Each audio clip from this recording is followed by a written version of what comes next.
you give it to Whenever we have issues,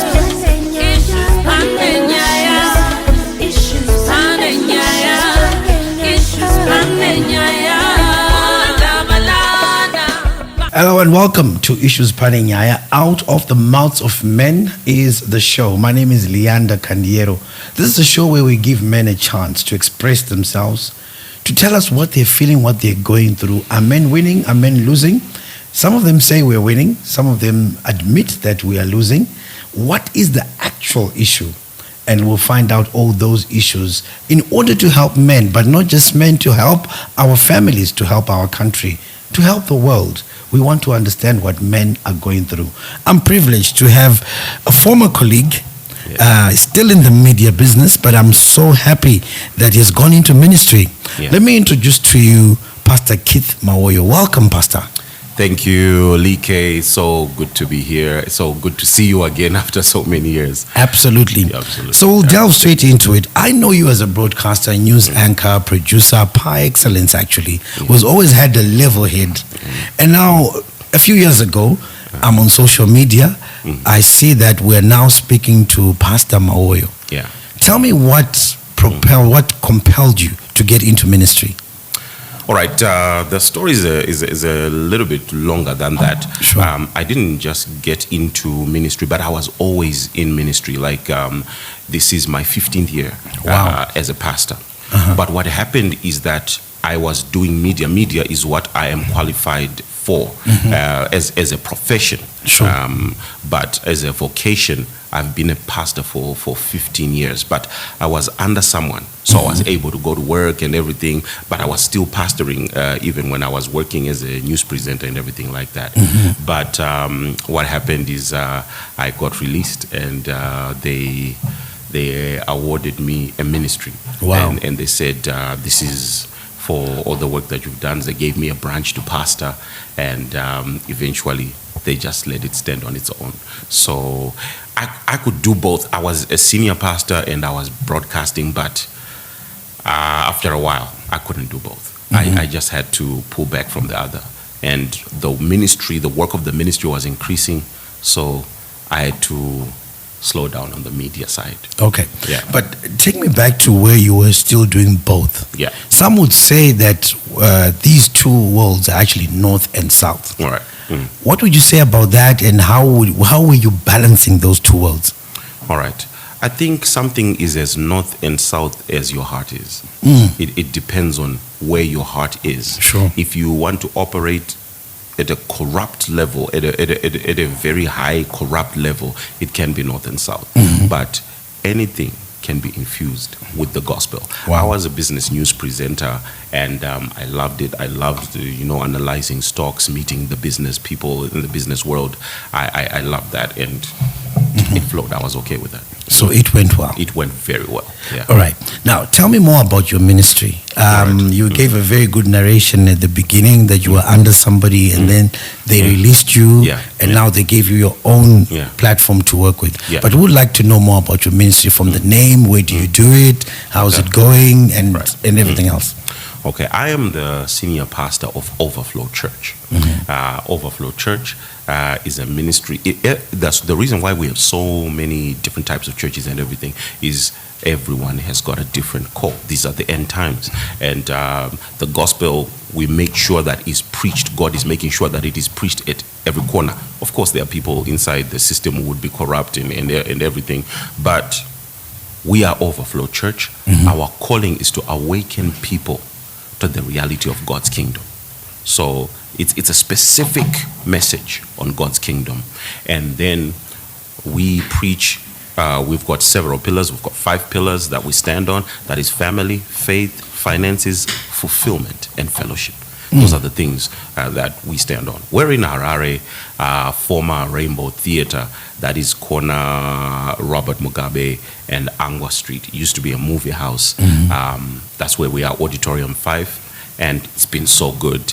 I love helping people, in touching lives, just like you. Just like you. I know that's what you love to do. Thank you so much. And I think we'll continue that. You spoke about a call, and we'll continue doing that. Yeah. There's something that of particular that has made you a guest on this show. Right. It is something called Brotherhood Kingdom. Now, I would like to know more about that. All right. So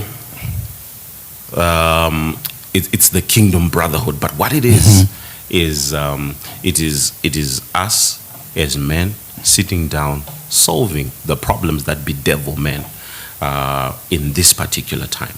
So we sit down, we talk, we discuss, we map out solutions, we pray together. It's a brotherhood. We look out for each other and we help each other. There's no manual that men are using to help each other. So this is where we come in. It's a men's ministry. All right. Interesting, because the show is actually called Out of the Mouths of Men, Right. where we endeavor. We know that women folk have platforms, they're outspoken, they share actually their problems. Yeah. And for a very long time, we've seen that men kind of hesitate, they hold back. But seeing such developments makes me smile and makes me have hope that maybe we are going somewhere. Right. And so I would like to delve into that. I read one of your posts, Right. and you said that for a very long time you wanted to do this Kingdom Brotherhood. Yeah. But you felt or you had the fear of the weight that it brings. Yeah. And you also spoke about a conspiracy. Right. Now, I'd like you to explain both of them. What weight were you talking about? And what conspiracy are you talking about? Great.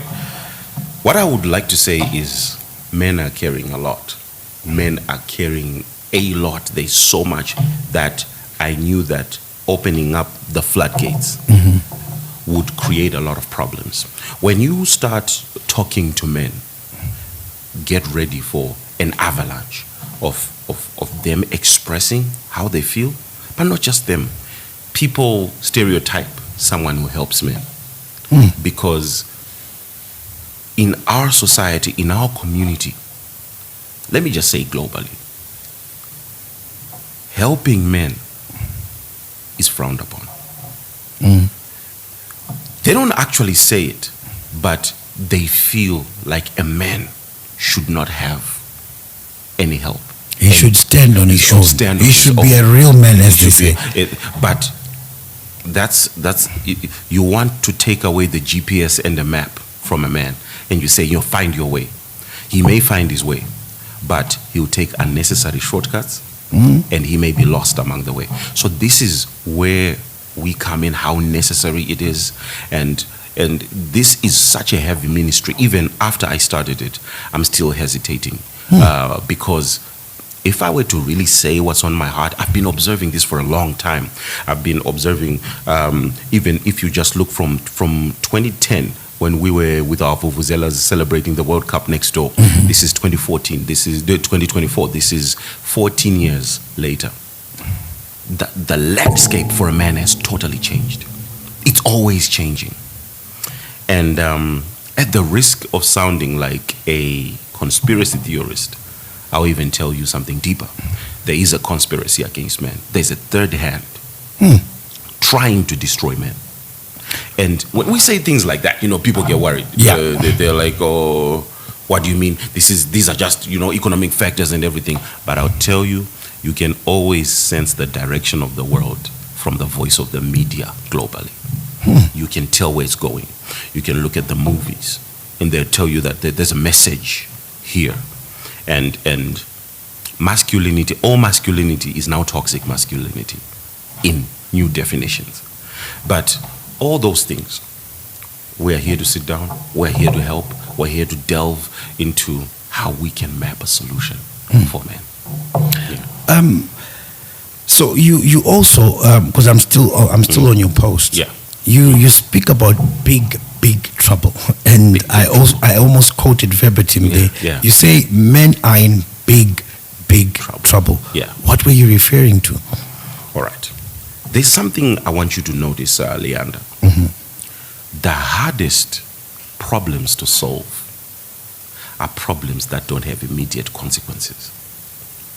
When we started talking about global warming, the response was slow. Sure. That the G20 countries would meet after 7 years to solve it.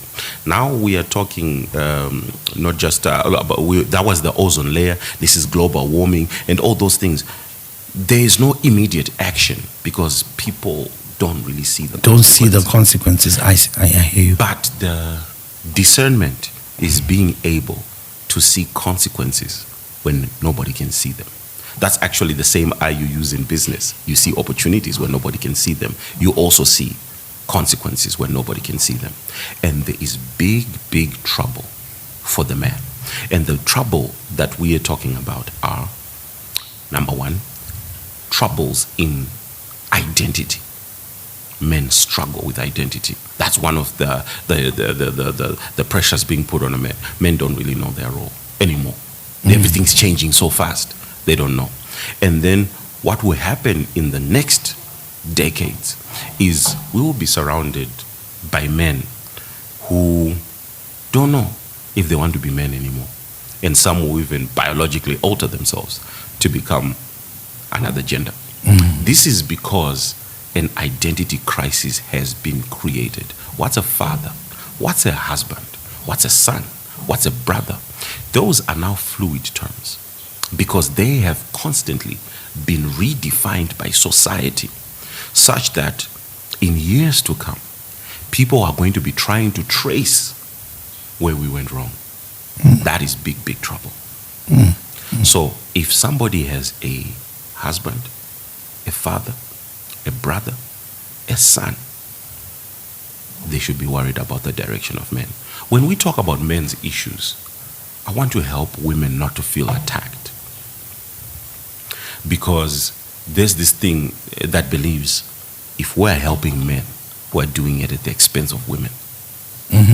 True. I do believe that women really, really, really, really have a cause. Because in years past, women have really suffered. Women have been abused. I am a minister of the word. I talk to women, and some of the issues that women tell you, they are so terrible. But we are also saying that while we are helping women, and there's a lot of platforms that have been created, a lot of structures to help women, there are platforms lacking for men. So is it good to have healed women with sick men? That doesn't help. That doesn't help. I think if I was in church, I would say that again. Yeah. Ask that question again. Healed women. Is it good to have healed women with sick men? Wow. We create a cycle because the women will step down to heal the men, and in the process, will get sick again. Wow. So I think you then touch on something that I was going to ask. Yeah. While very few have been brave enough to do what you have done with the Kingdom Brotherhood, and you still say that you still have fears, even if you have started, few have delved into that area. Absolutely. But for the few of you, and especially because we're speaking to you, you kind of touched on it just a few seconds ago, but don't you also feel that you'll be labeled as supporting patriarchy? So this is the part that made me very, I had to be very careful and to hesitate a lot. I tried to find a way to preach to men without controversy. And you know what? I couldn't find it. So by embracing this ministry, I'm embracing the controversy that comes with it. It comes with labels. So the problem of this in this world is we are dealing with what is known as a scarcity mentality. A scarcity mentality is the belief that the resources in life are little. So it's the belief that if you are supporting men, you are attacking women. But do you know that it is possible to help both? Do you know that it is possible for two hospitals to operate in the same street? But this belief that you have to be black or white is dangerous because in life, nothing is black and white. That's why gray exists. Nothing is black and white. Black and white is a figment of our imagination. If we say you have to be rich or you're poor, we're lying because 90% of the world is middle class. They are neither rich nor are they poor. So we need to destroy this mentality that says you are either on that side or on this side. No, I'm on the side of humanity and making a better future for everybody. Pastor, you say it very interestingly, though, and when you say it, it sounds very easy, the way you've put it. Right. But I think realistically, it's not that easy. It is. Because on the ground, even in Zimbabwe, Right.